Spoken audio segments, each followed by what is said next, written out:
This will be a shorter video about a very special second-hand Leica lens, which is here in this leather pouch. And I'll get the lens out of the pouch already, but I want to say thank you to my friends from the Leica store in Zurich.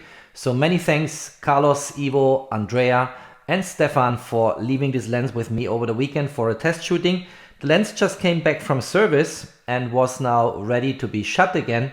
And I will explain all the details about that lens and share with you, in my opinion, one of the sharpest images I've ever taken with the camera in the course of the video. Now let's kick off my review and let's get started.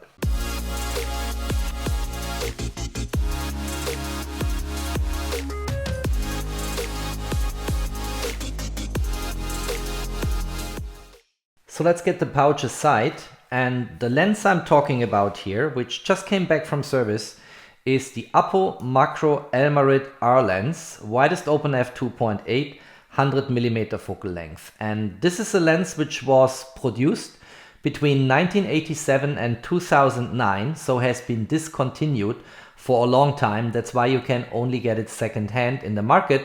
And the price tag of this lens is, give or take, depending on the condition and how people wasted it, somewhere between $1,300 and I guess $1,800-$1,900 if you purchase it second-hand. Now, my story with that lens starts with one of my regular visits in the Leica store in Zurich, and Ivo and I got in a discussion about macro shootings, a couple of videos on my channel, and he said, you know what, wait until we get this Apo-Macro-Elmarit-R lens back from service, then you can have it for a few days, test it out. Let's find out if it is capable of being shot on these high resolution sensors we have today, and then come back with your feedback to me. And that's what we did.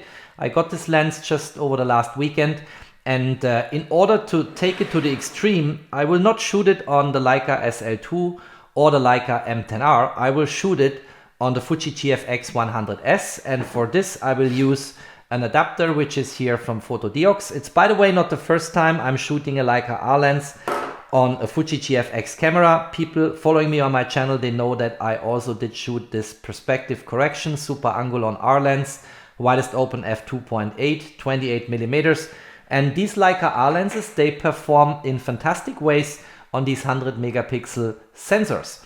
And that's what I'm going to do in this video. So we'll mount this lens to the Fuji GFX 100S, we'll do a shooting, we'll look into the image, and I can promise already now the results will be mind-blowing. Let's have a look at the lens and let's share a few data points here. So first of all, we have here an aperture ring.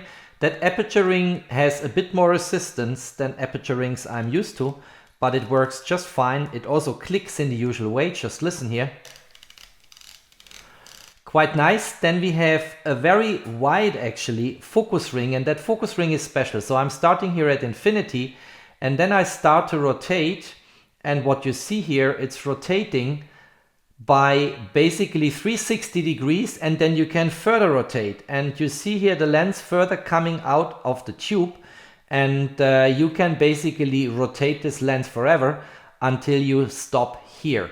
And the minimum focusing distance of the lens is 70 centimeters if you look at the scale, but the spec sheet actually says 45 centimeters if you use the lens standalone. So you get very close for 100mm focal length, and the widest open aperture f2.8, of course, is also promising for portraits and all kinds of other things besides macro photography and close-ups you might want to do with that lens. So it's very nice.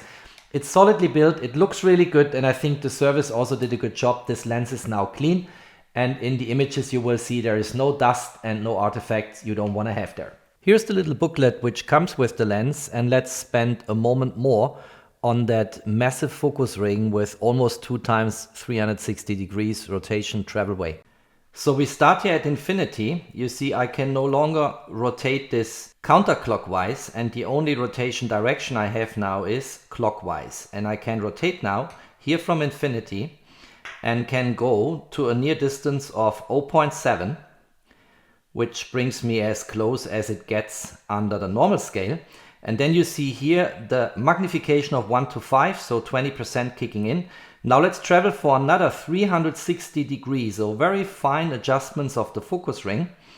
And when we end up again at 0.7, the scale is no longer playing a role here. It's really all about the scale here for the magnification or the reproduction ratios. And you see here already, if we don't go all the way by 360 degrees to 0.7, we are at 1 to 3. And if we then go to the maximum magnification here, or the minimum focusing distance, which are the 45 centimeters, which we get from the spec sheet as an information, we are ending up at the maximum reproduction ratio of 1 to 2, which is 50%. And then with the Leica L Pro, which is an additional accessory you can purchase for this lens, you can actually get even closer and can decrease the distance from 45 centimeters to about 30 centimeters to your subject. Let's now mount the lens to the adapter, and then let's mount the adapter to the camera body. So here we have a red dot. Here we have a red dot on the adapter. So I'm going to basically connect them here, and then it should click. Yes, that's good. Let's get the body cap removed from the camera here, and here the body cap from the lens adapter. And then we can align again the red dots, and then we should see another click. Well, we should hear it, of course. Good. And now the lens is mounted. It sits firmly and solid. And if we look at that camera lens combo, it looks quite nice. I think typically these Leica lenses on GFX bodies, they fit nicely. It's a beautiful lens. It's a beautiful camera body. I like what I'm seeing. The question is, how does it perform, of course?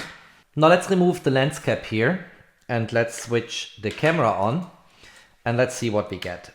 So camera is on now. The first thing you need to do on Fuji cameras, if you want to see focus peaking, go to manual focus here. That's good. And currently the subject in front of me, which is this fellow here, is totally out of focus. And on the lens, I'm actually focusing here at the wrong place, of course. Now let's start to turn this into near focusing distance, and you see how long it travels. It's almost 2 times 360 degrees. And let's see how this improves in the live view here. So now we already have some focus here. You see this here. Let's start getting this out, and now you see the focus peaking kicking in here. You see this on the eyes. So this is the near distance I want. Let's maybe magnify this. So you see I'm getting now the eyelashes sharp of that guy, and let's take a shot. Very good, here we go. So Mr. Loriot, that's actually a German comedian who lived some time ago, is now here nicely set in scene with a very nice blurry background here, and with getting very close to his face. Maybe we can get even closer, let's see, because here's not the end of story. We can go even more out. And you see here on the scale now, let's have a look here. Now we are at 1 to 2. So let's see how close this takes us by moving the camera forth and back, and I think that's it. So this is as close as we get, which is from the sensor plane to the subject, very likely around the 40-45 centimeters we had before in the spec sheet, when I talked about the spec sheet, I should say. And now let's see if I can get as close as ever possible. Here is too much. Here is, I think, the focus peaking sitting.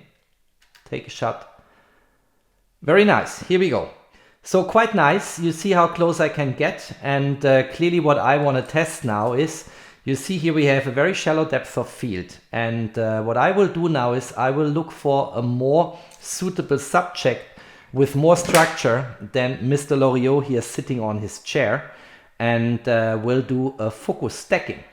And this focus stacking will be manual. I'm going to explain this all in a moment, and I can promise to you with this lens on the Fuji GFX 100S and the right technology, we can generate one of the sharpest images you've ever seen in your life. So let's kick this off.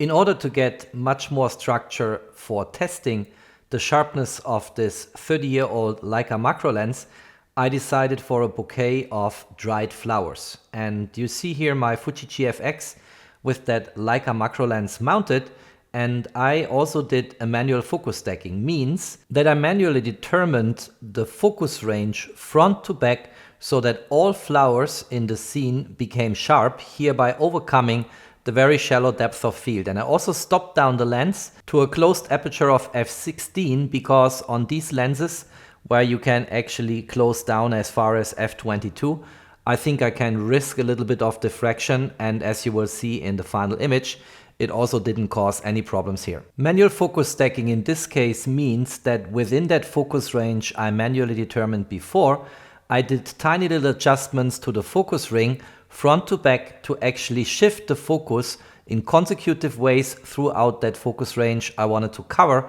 and in this way generated 16 frames, which I later stacked in Helicon focus.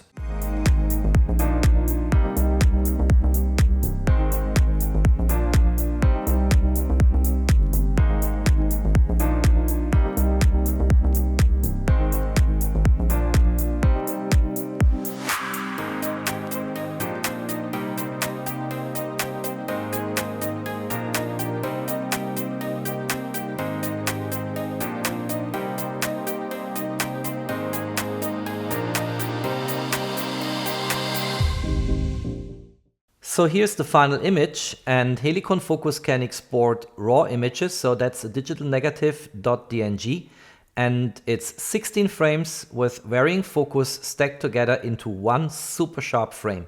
And the level of detail you have in this image is just mind-blowing. Let's have a look and let's crop in by 100%. We have here about 100 megapixels. It's not the full 100 megapixels because the stacking procedure requires a little bit of cropping, but in general it's almost 100 megapixels and it has a super high resolution. Look at these details here. Look what detail you get on these flowers. This is absolutely amazing. Here in the middle of the frame, you see the tiny little hairs of this dried flower here.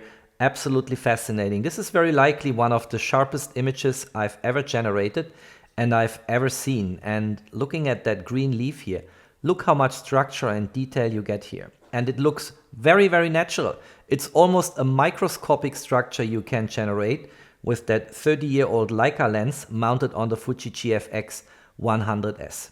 I should say, when I saw this image first, I started to crop in for quite some time because I was so fascinated by the level of detail and sharpness I created here by this image stacking and focus stacking procedure.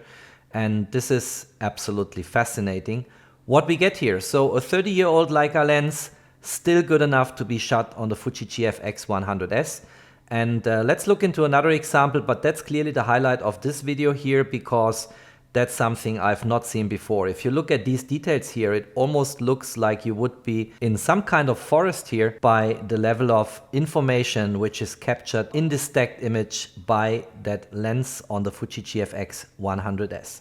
Absolutely mind-blowing. The technique I used for creating this super high resolution, super sharp image of dried flowers is also very good for product photography. And I have here one example, namely Rubik's Cube on a presentation table for product photography.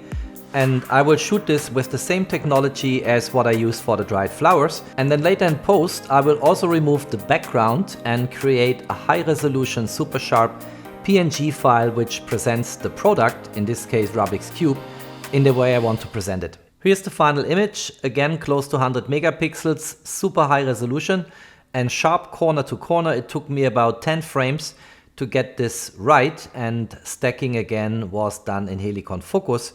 Background had been removed, as I said, and in this way the observer is focusing on the product only with a transparent PNG type background.